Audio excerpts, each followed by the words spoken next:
Hey everyone, welcome back to another exciting episode of Attack Productions. Today I'm back up once again by Jimmy, Austin, and like always, Fluff. Oh, I'm so happy to be here. Shut up, Austin. God damn, this is the reason I hate recording. It's my match! Mine and Fluff's match, we talk first! Hey, He said my name first! Yeah, it's always been ordered by names.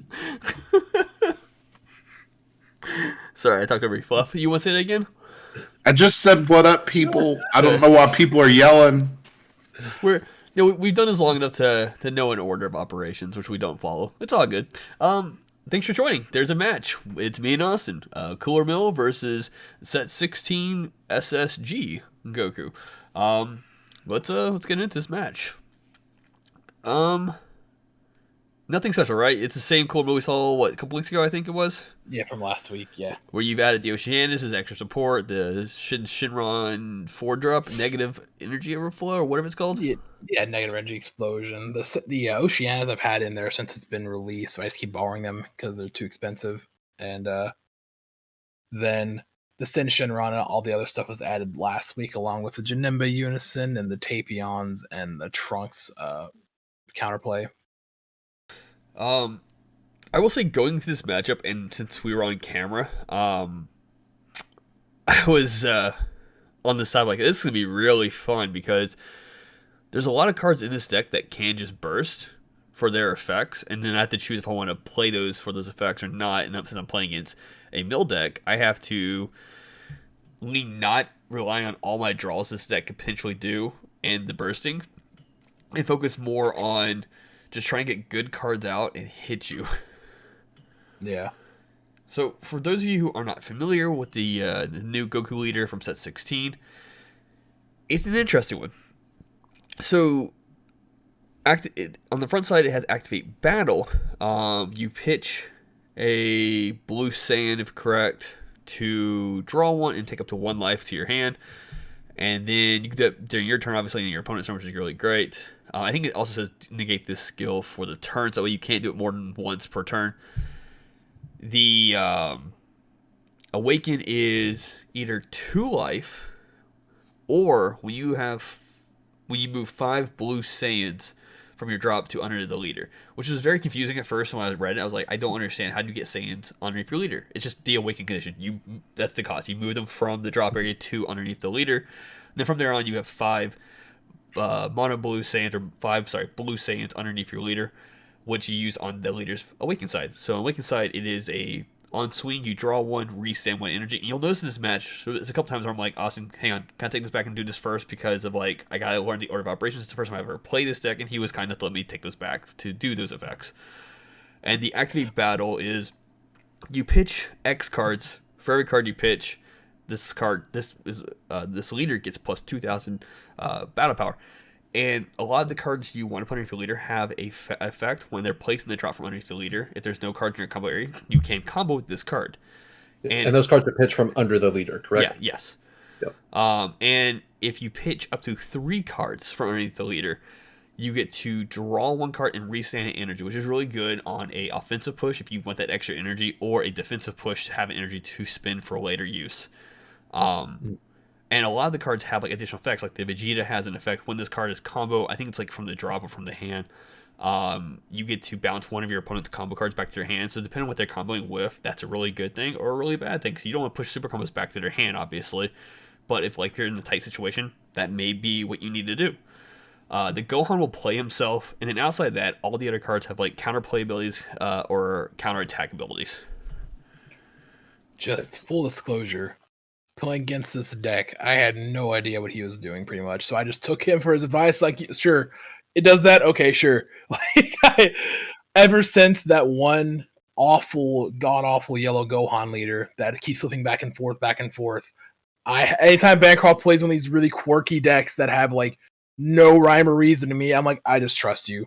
You could say it kills me immediately, and I'll say, sure, GG. And that's why I tried you'll see me reading the leader a lot, because I just want to make sure I'm doing everything right.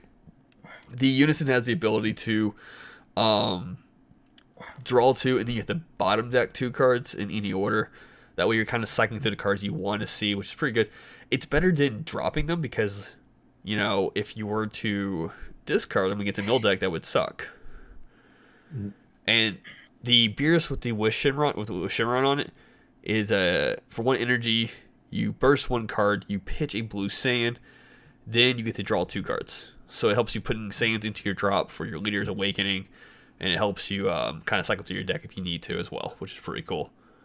These first few turns were so frustrating for me because I didn't see a red-blue I wanted to combo with. I think I have 2 to 3 coolers in my hand right now. Yeah, I mean, I didn't have one that I wanted to put in my energy, and I wasn't hitting the cards I needed at all to do anything early on. So I have just a massive hand, like 15 cards right now, I think.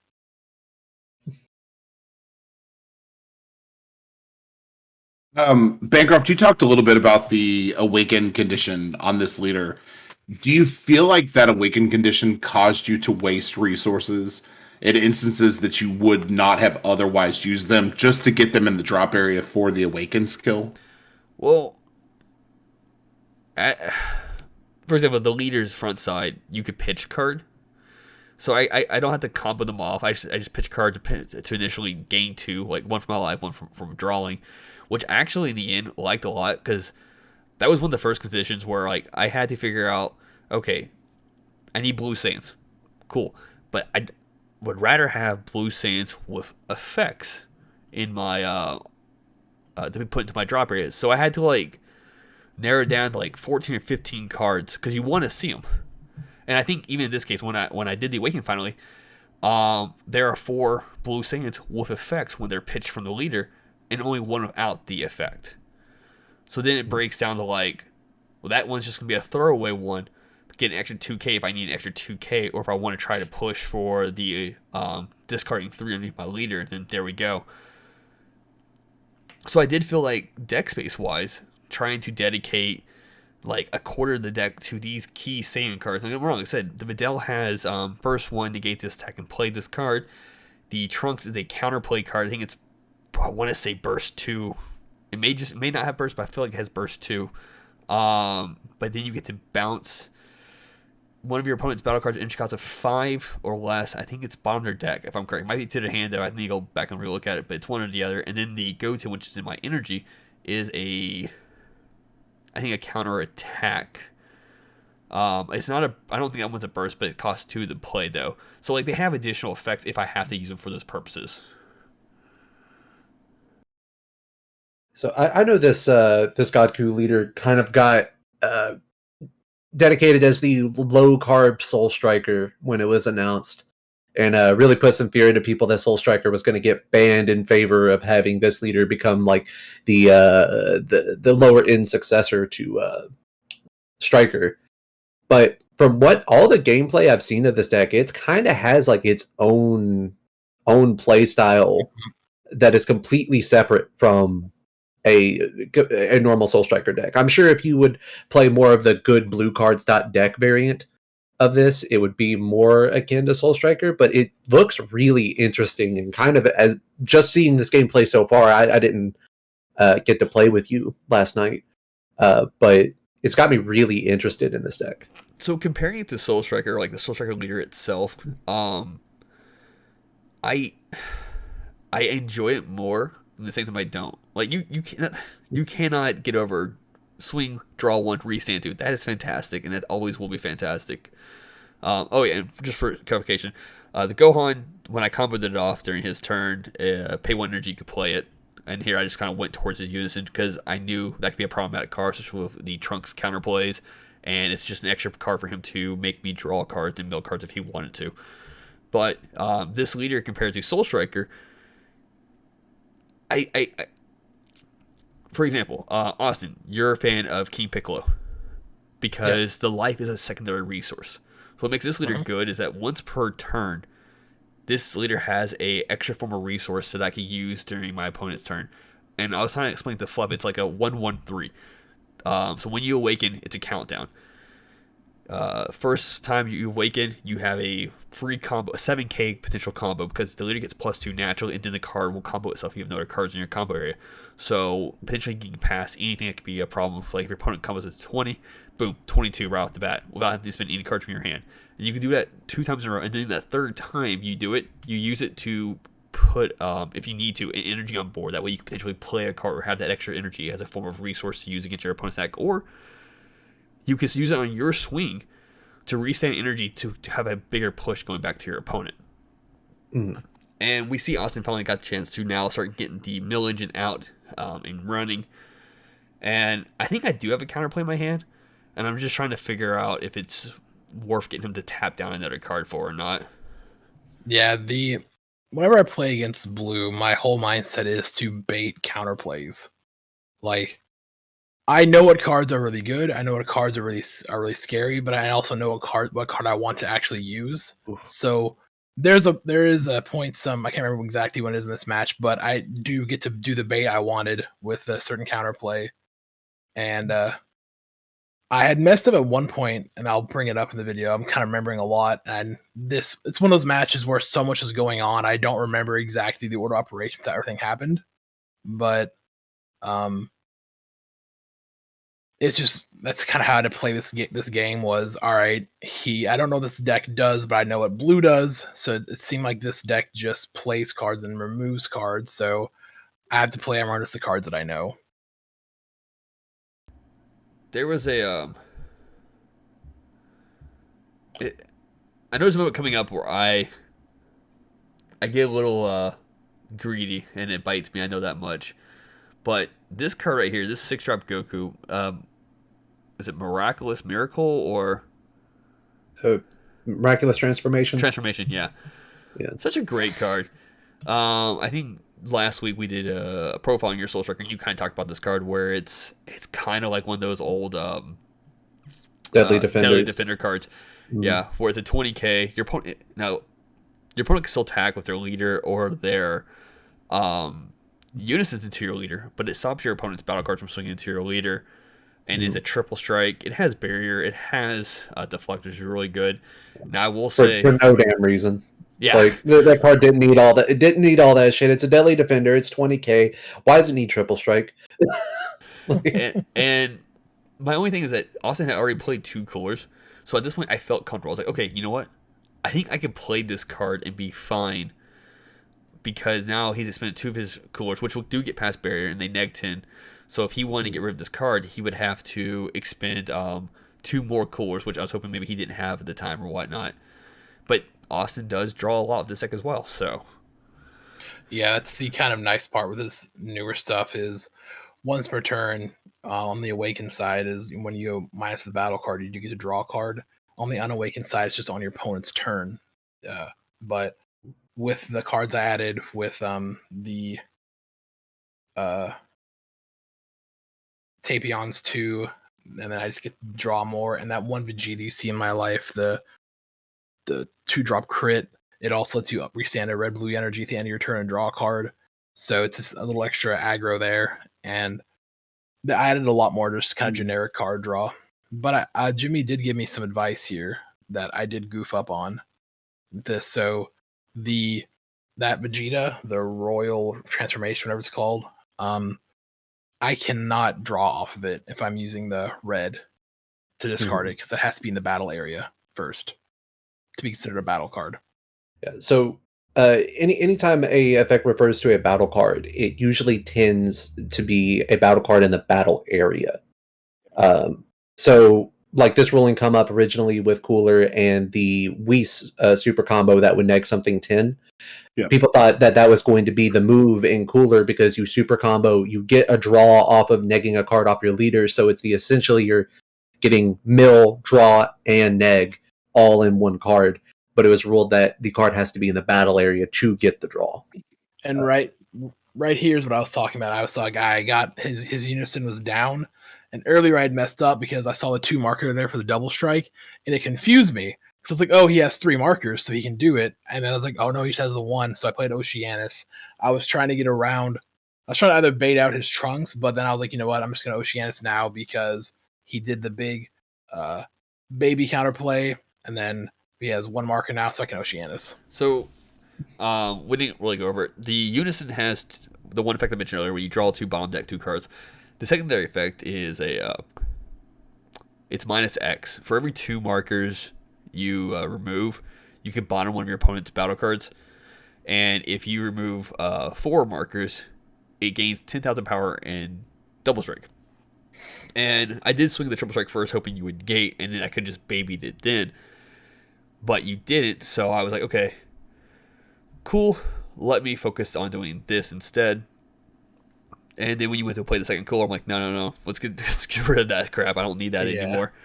And so you weren't able to play that card, bounce back to your hand, and I bottom decked the other one. So now we have bottom deck 3 of your coolers, and I'm feeling a little bit more comfortable because those are your main, like, neg cards. Because they hit 2 cards when they come in play. I know you have other options that you play with, and I think we're about to see one pretty soon. Because the Deadly Fender is an issue for you. Yeah, so the cooler is just the main like bread and butter of the deck where it's good aggro. It's like the card you're gonna play. Like it's like your most key card. And the nice thing is you want to build the deck around like if you don't get the coolers, you're not screwed kind of stuff. Because some people when they lose their coolers, they kind of get frustrated, they don't know what to do. So it just needs to be like if your bread and butter doesn't work, you have like other options to fall back on. And that's why I had the Tapions and stuff. And the Janemba, to give crit, so give a little more aggro. And then the Sen Shenron was probably the biggest thing I added to this deck to make it more consistent. Because that double striker blocker, barrier, deflect, and it can restand. It makes you mill a card with Spirit Boost. Restanding is absurd. Yep. What took so long for me to decide if I want to block or not was in the moment, I knew you had another cooler in your hand. I knew you had better ways of necking a card out. That's why I had to read that Vegeta because I knew it had Activate Battle for 1 red energy, I think it is. And I was like, man, if I don't block this, there's a good chance he could just play the cooler, neg the use Vegeta to neg out my blocker, and then I don't have a blocker anymore. But Kaioken's such a great card, and you're able to get rid of my one of my triple strikes with that card. Yep. I was like, why are you thinking so hard, Big? You were thinking so hard. I'm like, it was just a swing. I just wanted to draw a card. Like I know you probably thought, but I was like just confused because I was like, you had a cooler in your hand for sure, and I didn't know if you had another way of negging out.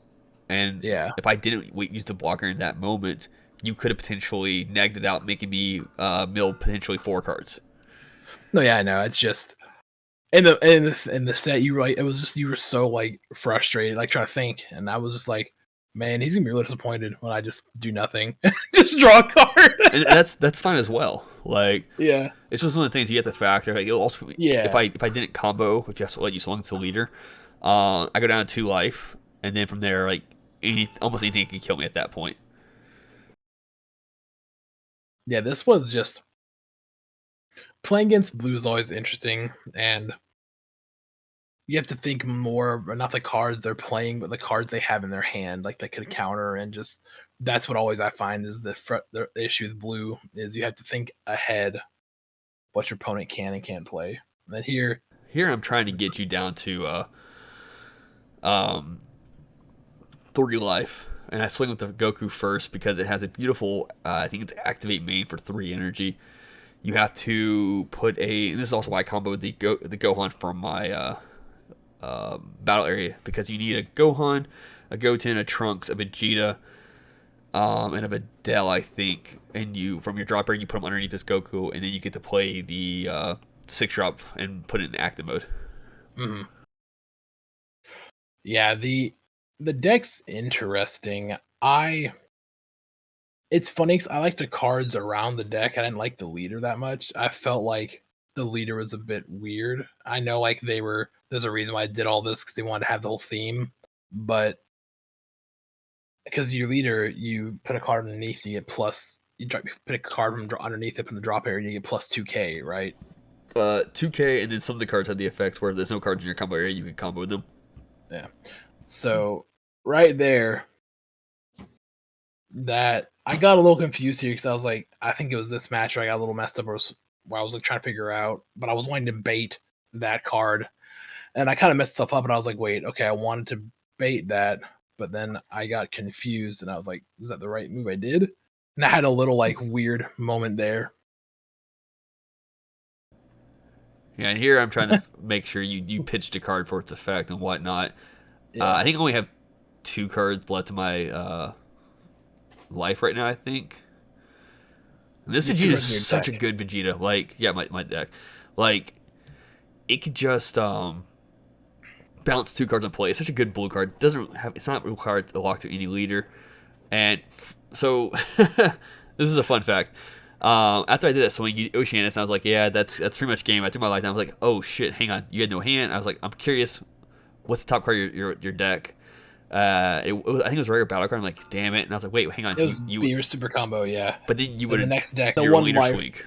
The one life was Herc-Boo I would have taken. Yeah. So I had to make sure after I pretty much threw the game at that point. I was like, I'm dead. I can't do anything at this point. I had to make sure that was the case, and like those potentially 3 draws weren't just jank ass cards for you. Because if they were, I would have kicked myself in the ass for that. Because don't throw in the towel until you know for sure it's game.